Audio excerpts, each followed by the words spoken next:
Welcome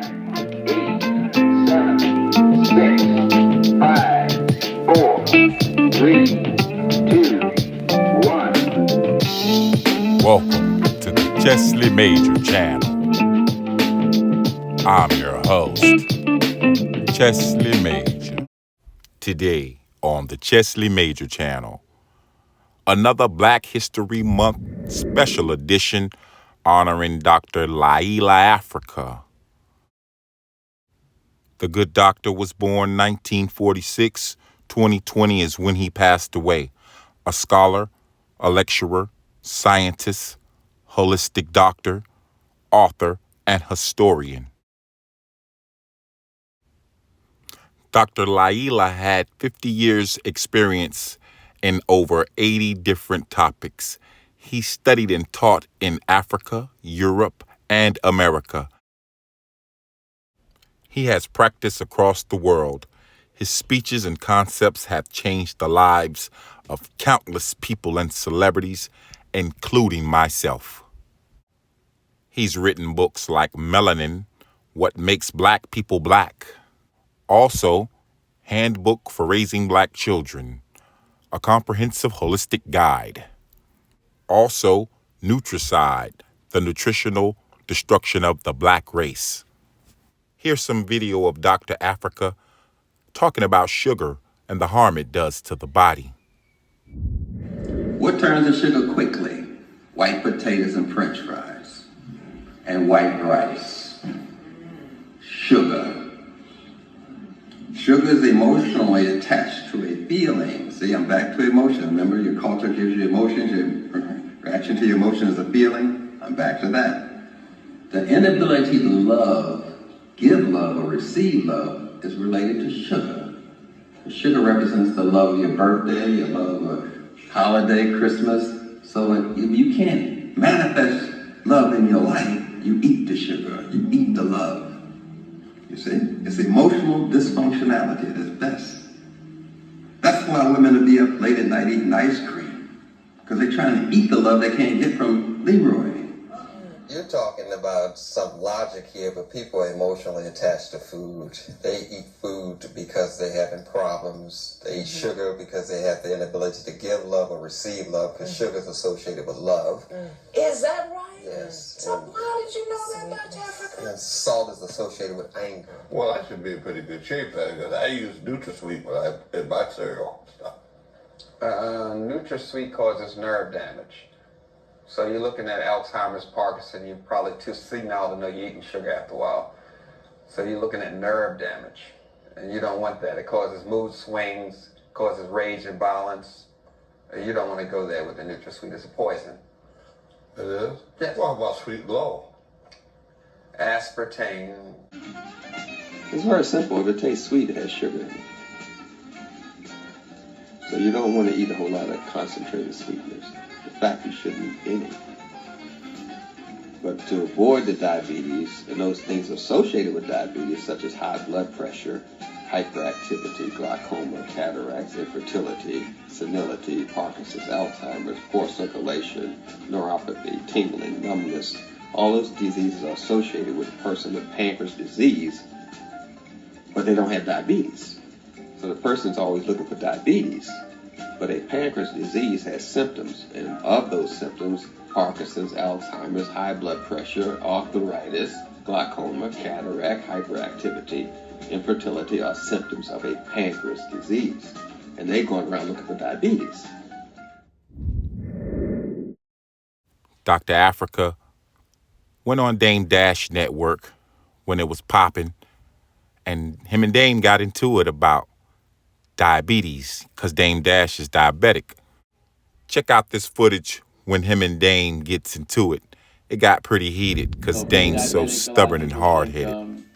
That you don't get to eat so much sugar.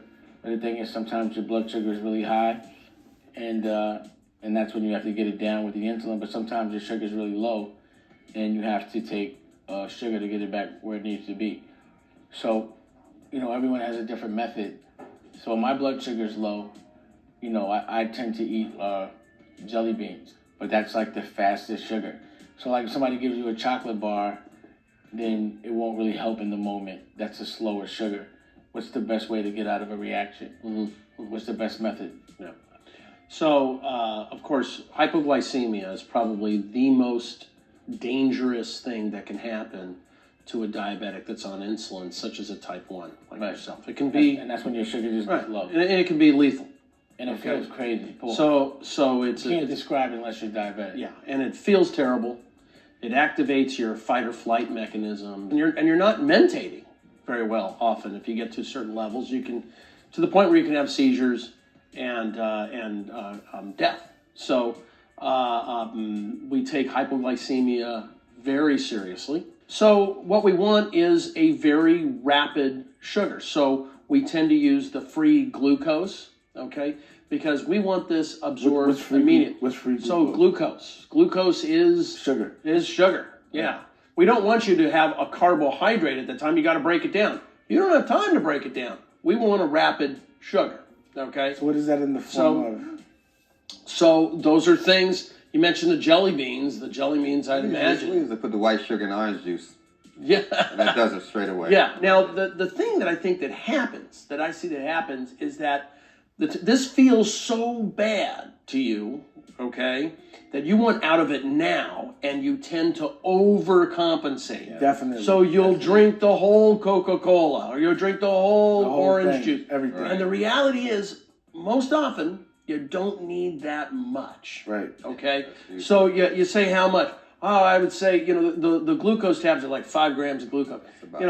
1, 2, 3. You don't need that many, and you're able to watch it, okay, on your monitor there. And it'll work quite rapidly, okay, if you go with the simple forms of sugar. Now, you get out of the crisis, then eat something that's slow burning, right? That has the fat, preferably the good fats, okay. And here's the other thing. This is something real important, because I know this is going to all these folks, is that this can get to the point where you're unconscious. You should have every type 1 diabetic and everybody on insulin should have the opposite hormone, glucagon. You should have a glucagon kit at home. In your home here, you should have a glucagon, because if you can't wake up from a low blood sugar, your significant other, your mate, whatever, bam, it's not meant for you to give to yourself. It's meant for them to give to you. Well, how would they know that you're going through that? I've never went through that before. Well, thank God that you haven't. That's good. So how would it look? What it looks like? I would call somebody and know that They're out. They're out.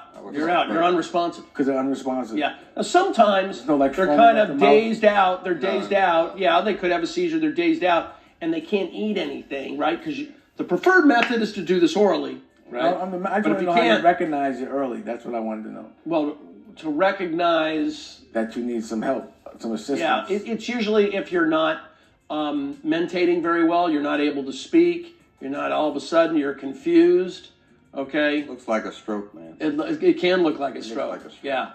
And if that's happening, bang, hit you with that glucagon and save you a paramedic run.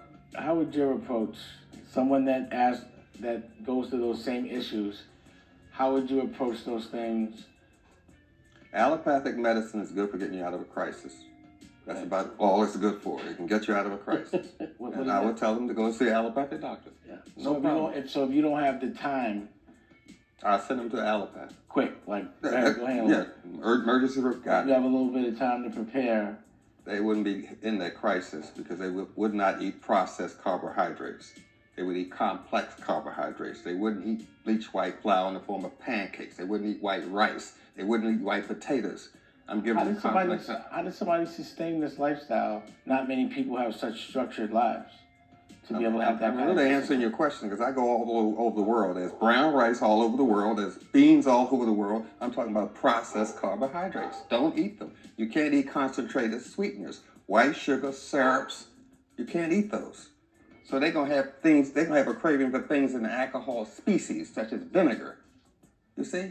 It's more involved than just no. I'm talking about a whole lifestyle change. What insulin? You're stopping me. Insulin tells the body to produce amylase. Amylase is an enzyme that breaks down carbohydrates. So they have to take amylase because they cannot break down carbohydrates. You're still gonna have to use insulin though. I never said they didn't. I said I would send them to the guy. I'm telling you how the lifestyle. An emergency situation, but An emergency. Even if you have the time to prepare. In an emergency, it wouldn't happen if they were following these rules. But if your pancreas shuts down, regardless of what reason it is, there's no turning it back on. We got that. We covered that for a whole hour. Can we go into a natural system now? Can we go into a natural system? What do you mean a natural system? Well, I'm trying to explain to you how this thing works, how we work this system. They have the inability to produce an enzyme that breaks down carbohydrates called amylase. So they have to take amylase. What's amylase? It's an enzyme that helps you break down carbohydrates. What's that look like? How do you eat that? How do you put that in the your enzyme body? is produced, you can buy it in a health food store. It's not a problem. You can buy it in a health food store. Why does that aggravate you so much when someone asks the question? What activates me is repeating the same thing over and over again, and we're not expanding the information base. I said I'm not that smart, dog. Sometimes it takes a little longer. Well, let me develop the point, and you will get it. But you never let me develop the point. Let me develop the point, and then you will get it. But you do get upset about it. Oh, I got to. This is real for me. It's my brother's sister. My brother died from this. This is real.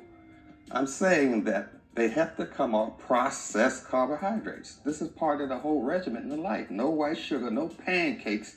You got it? No pancakes. As you can see, at the end, it got pretty heated. But let's hear Dr. LlAILA Africa talk about fasting. The term fasting means to abstain from food, solid food. And contemporarily, when we're talking about fasting, we're talking about liquid food as well, that is juices, fruit juices, and vegetable juices. Now, fasting, the term meant to abstain, and we usually consider a fast when you go to sleep at night and you wake up in the morning. You have a period of time where you break your fast, and they call that break fast.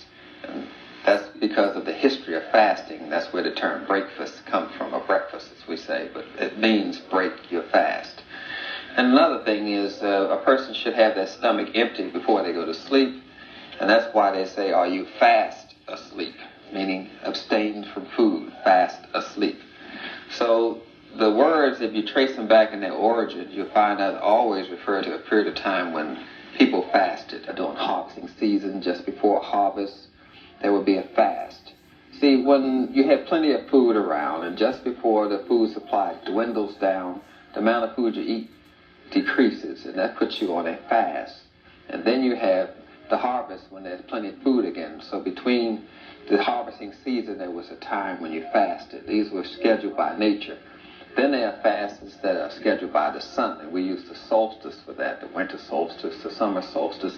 That's when the sun is the highest point from the equator.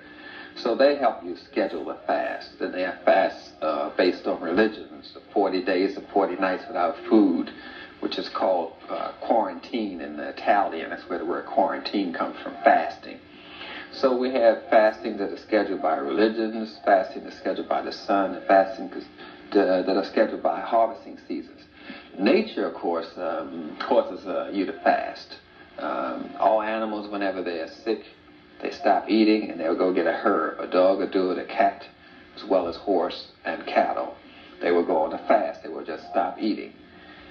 And that puts them on a fast because a fast has a curative element to it. That's why we fasted. It helps to regenerate the system and nourish the system.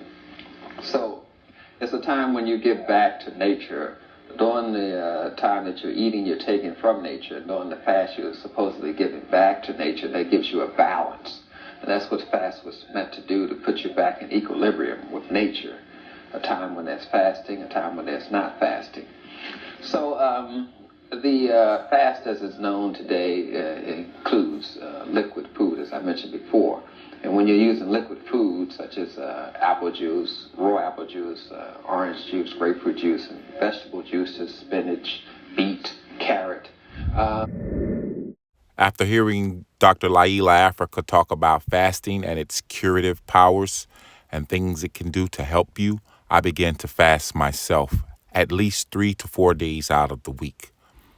But here, Dr. LlAILA talks about melanin and what it is exactly. Associated with the color of your skin.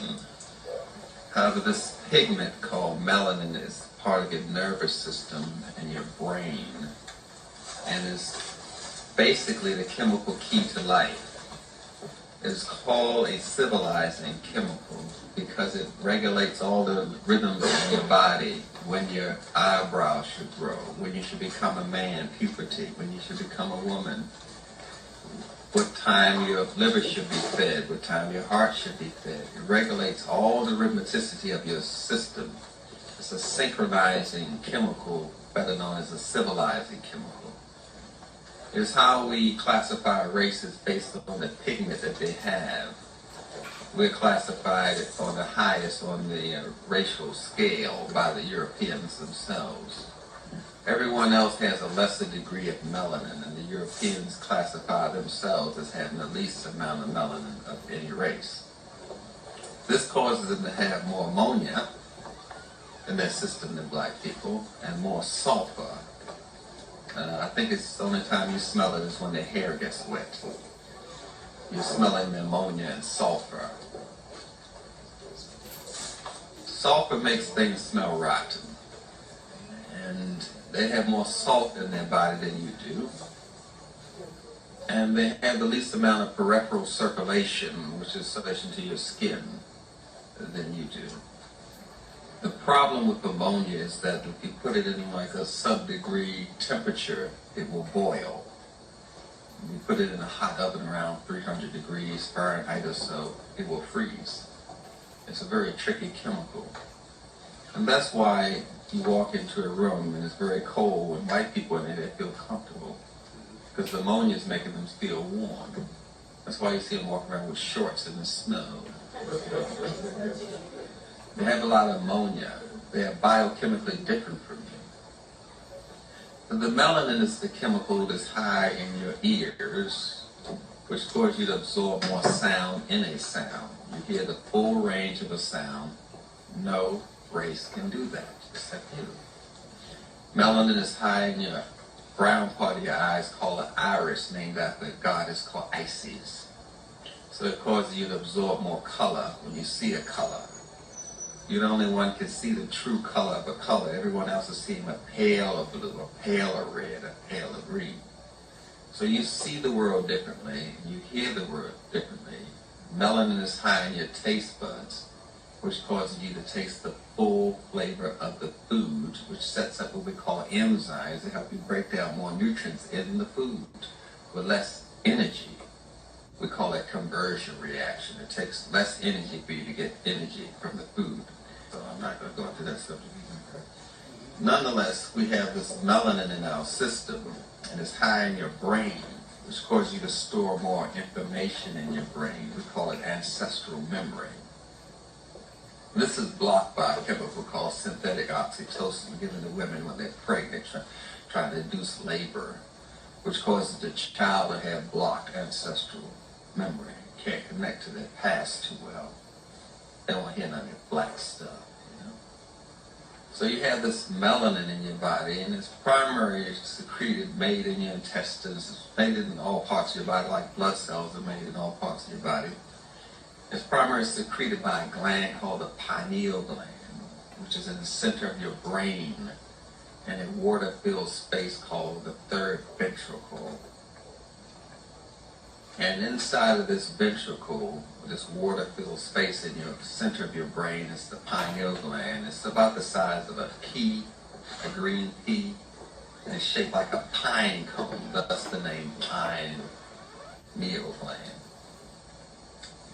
It, of course, spins like the planets do. It has rotations, which originally set in motion by hearing your father and smelling your mother. It causes a lateral and horizontal quiver reaction in the pineal gland that causes the child to be bonded to you in a special way that they can't be bonded to a parent that adopts them. This is the pineal gland. Today we honor Dr. LlAILA Africa for his contributions to holistic health, for teaching me how to eat right and how to fast correctly, for teaching us about the importance and power of melanin. Major salute. You are appreciated. Like, share, and subscribe for more content like this. I am Chesley Major. Until next time.